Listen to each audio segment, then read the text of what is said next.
अजूनही तुझी ही सवय तशीच आहे नाही? कुठली?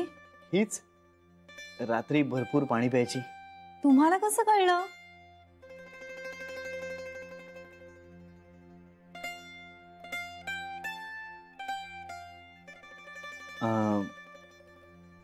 I am sorry.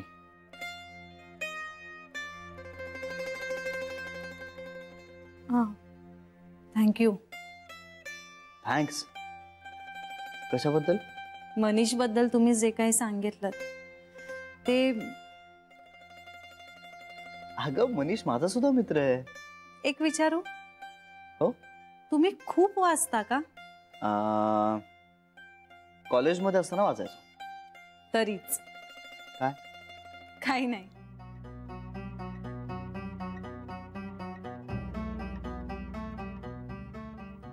झोपणार नाही आहात? नाही, इतक्यात नाही झोपणार. मला वेळ आहे अजून. तू झोप ना पण. नाही, ठीक आहे. झोप येत नाहीये?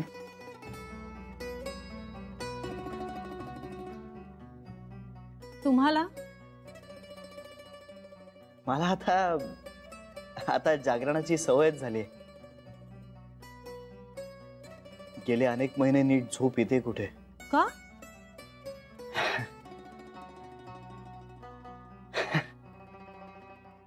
निद्रानाश झाला असेल कदाचित. हो, पण मग डॉक्टरांना का नाही दाखवत तुम्ही? माझं दुखणं मनाचं आहे.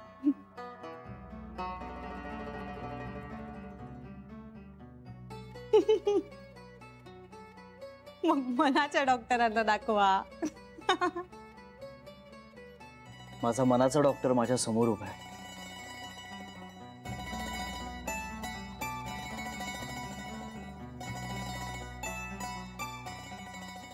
मनाचं दुखणं. काय या श्रीरंग?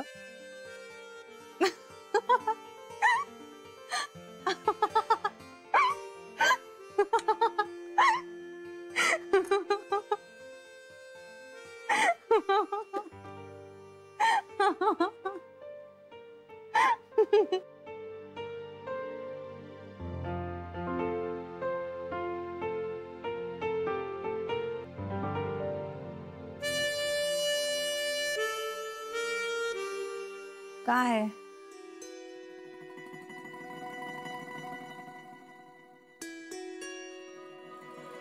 काही नाही. माझ्या प्रत्येक प्रश्नाचं उत्तर काही नाही असंच देणार आहात का तुम्ही? नाही. मग विचार पुढचा प्रश्न. खरंच उत्तर द्याल? हो. खरं उत्तर द्याल? हो. तुम्ही म्हणताय तितका पेशन्स दाखवणं खरंच शक्य आहे? आहे. मी स्वतःच्या अनुभवावरून सांगतोय.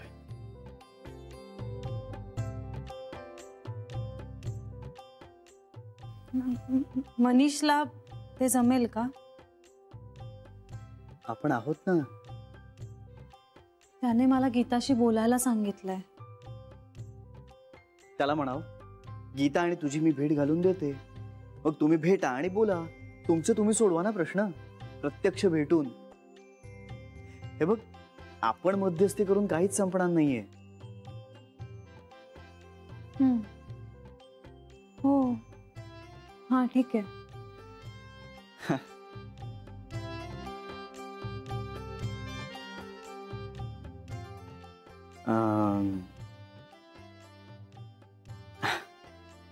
All right then. Okay. Okay. मग? Okay. Good night.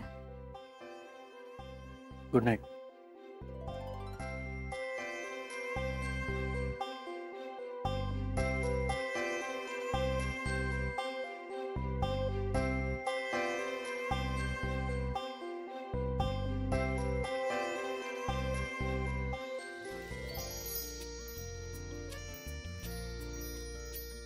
Good night. Good night. निघू मी?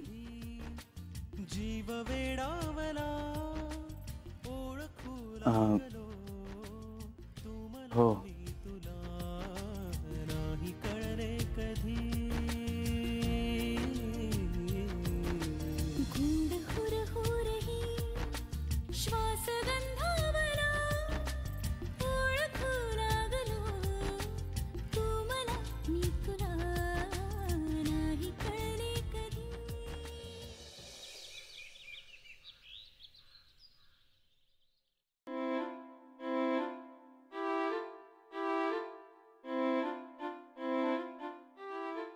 आता पहिल्यासारखी दिसतेस.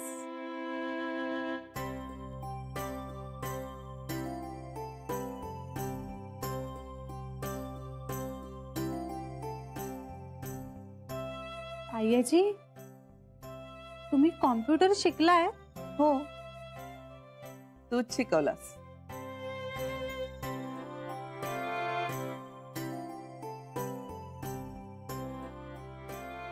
सॉरी. कशाबद्दल? प्रत्येक वेळी प्रत्येक गोष्ट नव्याने सांगावी लागते तुम्हाला मला. मग त्यात काय झालं? कंटाळा येत असेल ना तुम्हाला? नाही, पण असं वाटून तू प्रश्न विचारायची थांबवू नकोस. प्रत्येक प्रश्नाबरोबर तू आमच्या आणखीन जवळ आलीस असं आम्हाला वाटतं. आता हे विचारलंस ना, म्हणून आपल्यात संभाषण झालं, नाही का? हे आहेच आईजी, पण तरी प्रत्येक वेळी गिल्टी वाटतं हो मला. म्हणजे ह्या सगळ्यामुळे काय होतं माहितीये, माझ्याकडून अपेक्षित वागलं जात नाही असं वाटत राहतं. बैस. हे बघ, तुला आठवत नाही म्हणून तू गिल्टी फील करून घेऊ नकोस. हे आम्ही स्वीकारलंय, हे तूही ऍक्सेप्ट केलंयस. मग ते सगळं मागे टाकून आपण पुढे जाऊया. काय? आईजी, मी खरंच खूप प्रयत्न करते, पण बघूया कसं जमतंय. का नाही जमणार? हे बघ, तू असं समज की तू अरेंज मॅरेज करून या घरात आलीयस. तुला हे सगळं नवीन आहे. तुला नव्यानं स्वतःचं जग उभं करायचंय. तुझी माणसं, तुझी नाती जोडायची आहेत अशा दृष्टीनं बघ. आम्हाला आठवतंय याचं ओझं तू का बाळगतीयस? तू तुझं आयुष्य नव्यानं जग. जान्हवी, यात एक गोष्ट चांगली आहे, आपण सगळे एकमेकांना हवे आहोत. एकत्र राहायचे असं मनात असलं ना की सगळं सोपं होतं. एकदा श्री मला म्हणाला होता, अय्याजी, मी स्वतःला खूप भाग्यवान समजतो. एकाच मुलीवर दोनदा प्रेम करायची संधी मला मिळाली.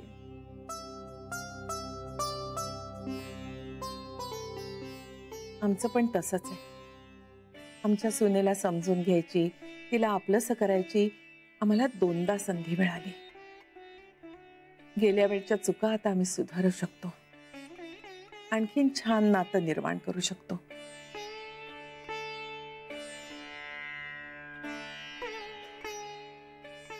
सगळ्यांच्या वाट्याला नाही येत हे.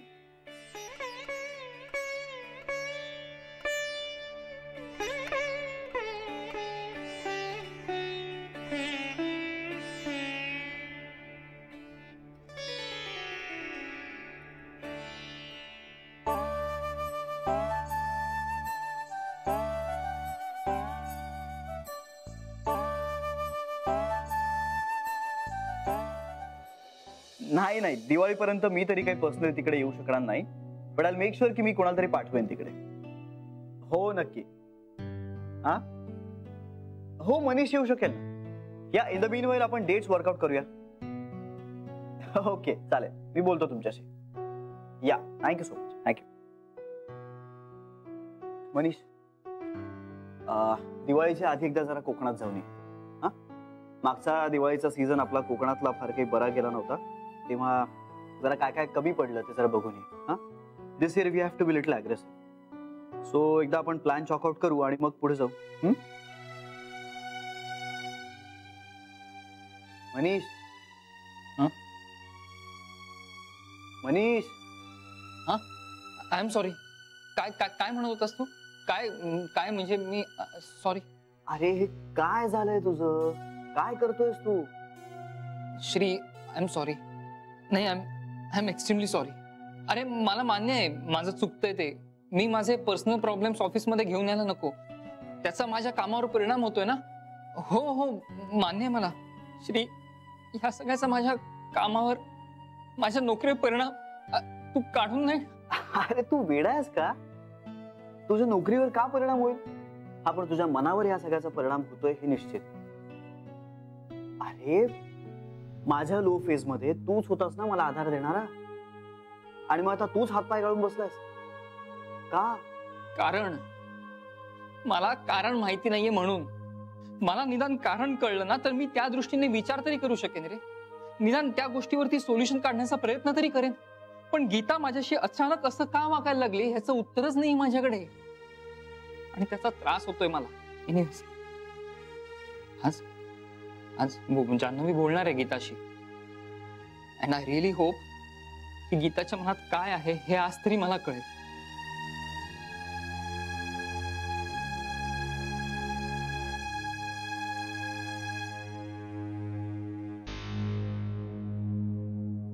मनीष तुला काय वाटतंय नक्की?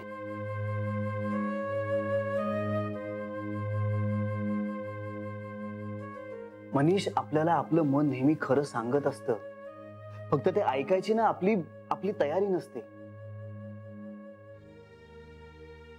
टेल मी व्हेरी ऑनेस्टली, तुला काय वाटतंय? काय झालं असेल?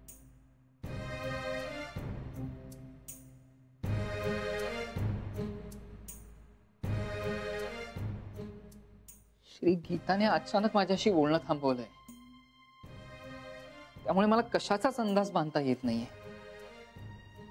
I don't know, I just don't know की माझ्या बोलण्यामुळे ती हर्ट झालीये का, किंवा माझं एखादं वागणं तिला खटकलंय का, काही कळतच नाहीये. बघ मनीष, ह्या सगळ्यातनं मीही कधीतरी गेलो, त्यामुळे मी तुला उपदेश वगैरे काही करणार नाही.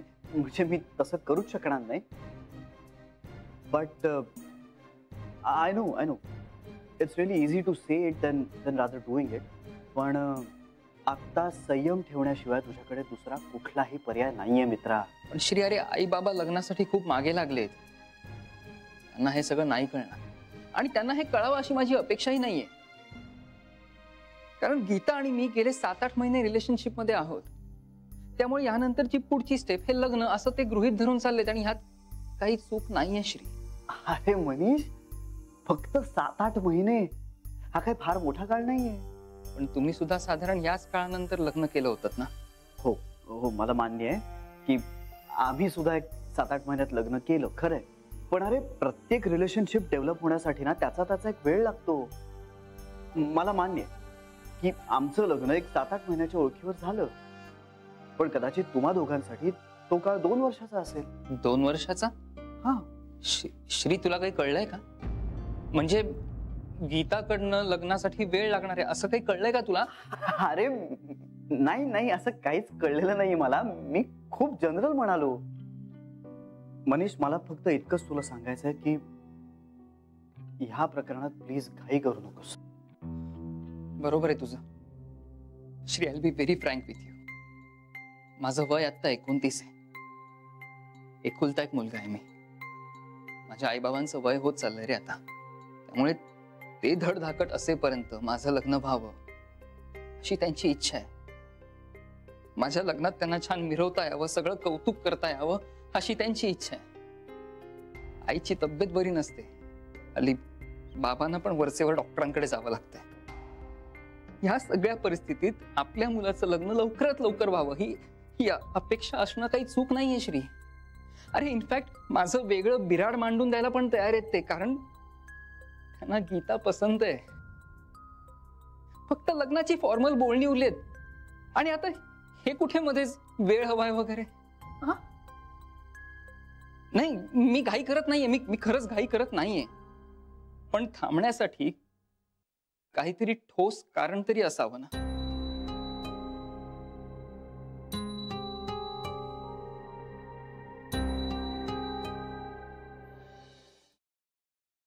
सरे ए सरे ये ना जरा मदतीला.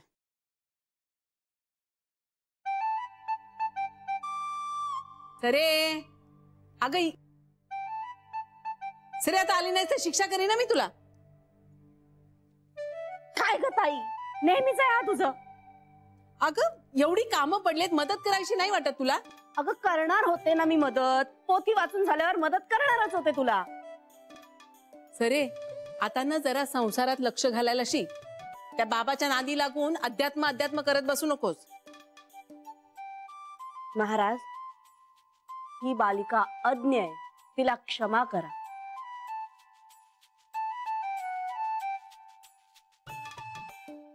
हे बेललोडे सोल आणि पूड करून दे मला त्याची. काय ग ताई कायम अनइंटरेस्टिंग कामं सांगत असतेस तुम्हाला. सरे संसार म्हणजे ना कायम इंटरेस्टिंग कामं नसतात. रोजच्या रोज सकाळ दुपार संध्याकाळ कंटाळवाणी कामं करायला लागतात आणि त्यालाही कौशल्य लागतं. आणि ते तू करतेस त्यामुळे तू उत्तम गृहिणी आहेस. हो आता तुझ्या सर्टिफिकेटचीच गरज होती मला. सरे अगं तूही होऊ शकतेस ना चांगली गृहिणी. झालं सुरू झालं पुन्हा तुझं सुरू. मी काय म्हणते ए अगं एवढं स्वतःचं वधूवर सूचक मंडळ काढलंय. स्वतःसाठी एक चांगलासा नवरा बघ की. गळाला काय झालं तुला. काय ताई तू मला सांग आपला श्री तो गोखले गृह उद्योगाचा मालक आहे. हो मग तिथे होणारे पदार्थ तो स्वतःच खात असतो का. काही तुझं तुझ्याशी ना काही बोलण्यातच अर्थ नाहीये. आता एवढं काम कर आणि मेहरबानी कर माझ्यावर. कठीण आहे बाबाईच. सरे जरा हळू. किती अनइंटरेस्टिंग आहे हे काम. छी. मला कळतंय जान्हवी की माझं चुकतंय. मी कन्फ्यूज झाले. मला सुचतच नाहीये. क्षणाक्षणाला माझी मतं बदलतायत, माझे विचार बदलतायत. कशाबद्दल तुला माहितीये ना. पुष्कर परत आलाय. त्याला माझं आणि त्याचं रिलेशन परत पूर्वीसारखं हवंय.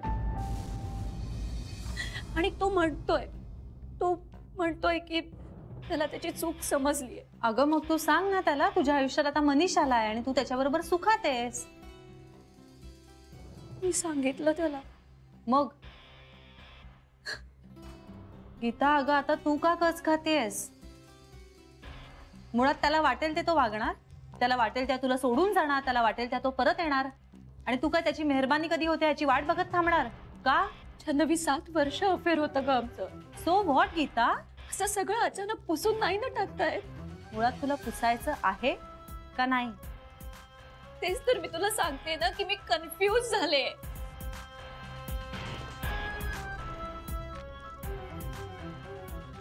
गीता तू जरा मनीषला भेट. तू त्याच्याशी बोल. तुलाही तुझी क्लॅरिटी. काय बोलू मी जान्हवी. काय सांगू मी त्याला. मी त्याला फेसच नाही करू शकणार. अगं पण तू न भेटल्यामुळे त्याचे काय समज गैरसमज होत आहेत ह्याची कल्पना आहे तुला. जान्हवी मी कशी जाऊ मी त्याच्या समोर. मी त्याच्या आई बाबांनाही भेटले. काय सांगू मी त्यांना की माझा पूर्वीचा मित्र परत आलाय. अच्छा म्हणजे तुझं आता पुष्कर बरोबरच सगळं ठरलंय का. नाही असं काहीच ठरलेलं नाहीये. मी खूप बोलले त्याला विचारलं मी की तुला मी नकोशी झाले होते ना मग तू का परत आलायस. पूर्वीपासूनच हेच आहे जान्हवी. मी चिडले ना की तो माझी माफी मागायचा आणि मग इतकं प्रेम करायचं की मी विरघळायचे. आत्ताही मी विरघळले. मला कळतंय जान्हवी की मला त्याला भेटायला नको. माझं चुकतंय. पण मी काय करू जान्हवी. तो बँकेसमोर येतो माझ्या घरासमोर येतो. मी खरंच मी काय करू. माझ्या आयुष्यातले खूप सुंदर क्षण मी त्याच्याबरोबर घालवले. मला खरंच समजत नाही अगं मी काय करू. पण आता ह्या सगळ्यात मनीषचा काय दोष आहे गीता. त्याचं काय चुकलंय. काहीच नाही. आय नो जान्हवी तो खूप समजूतदार आणि चांगला मुलगा आहे. त्याच्या इतका चांगला मुलगा मी पाहिलाच नाहीये. मग त्याच्या चांगुलपणाचं हे फळ देतेस का तू त्याला? मला थोडा वेळ हवाय. तो तू मनीषकडे मागावास. मी त्याला कसं सांगू? मी कसं सांगू जान्हवी त्याला? मला त्याच्याशी खोटं बोलता येणार नाहीये आणि मला त्याला खरंही सांगता येत नाहीये. खरं बोलण्याची हिंमत नाही, खोटं बोलण्याची इच्छा नाही, मग मधल्यामध्ये तो लटकत राहिलेला चालेल तुला? जान्हवी, मलाही खूप त्रास होतोय या सगळ्याचा. अगं पण मी काय सांगू त्याला? हे बघ, त्याच्याशी बोलायचं नाही हा माझ्यासाठी ऑप्शनच नाहीये. मुळात मी तो ठेवलाच नाहीये स्वतःसाठी. काहीही सांग जान्हवी, काहीही सांग, पण प्लीज पुष्कर बद्दल सांगू नको. हे बघ, माझी शपथ आहे तुला.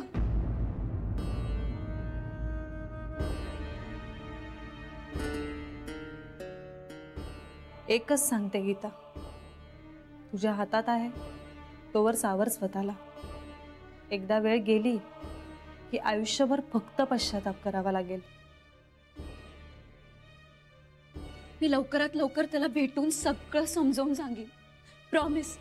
मी स्वतः भेटीन त्याला.